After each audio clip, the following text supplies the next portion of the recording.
Hi guys, andito tayo ngayon sa Paris Tuta. Ayan, no? Ito yung company na pinagkakakitaan ko ngayon. Pinagkakabalan at pinagkakakitaan ko.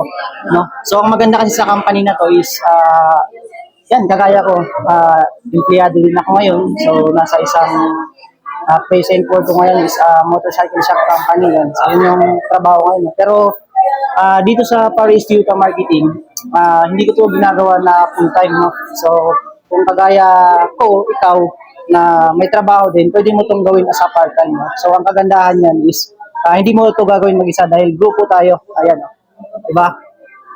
So, may bubuuhin tayong team. Siyempre, tulungan tayo dyan. And then, ako, tuturo ko sa iyo kung paano gawin yung business ng Paris Tuta Marketing. Ayan.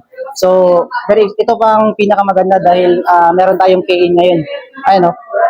Diba? So, simple lang naman paano makapasok sa company ng Paris Tuta dahil maliit lang yung capital syempre. At kung desidido ka and then committed kang gawin yung business na to, so sa capital na 7,000, maaari kang kumita ng more than ng extra income. No?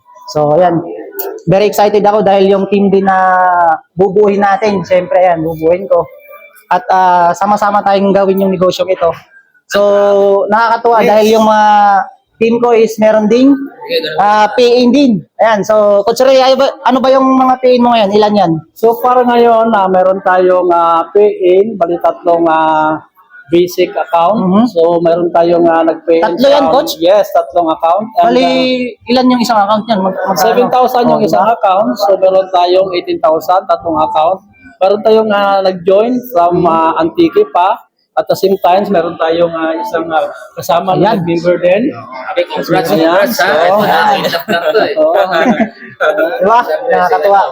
Ayan, ito naman yung aking business partner din dito sa Paris Tuta Marketing. So guys, kung may tanong ka pa, simple lang. Comment ka lang sa video ko and then syempre message mo ako directly. At ituturo ko sa iyo kung paano gawin yung business ng Paris Tuta Marketing. Okay? Thank you guys and God bless. Ano?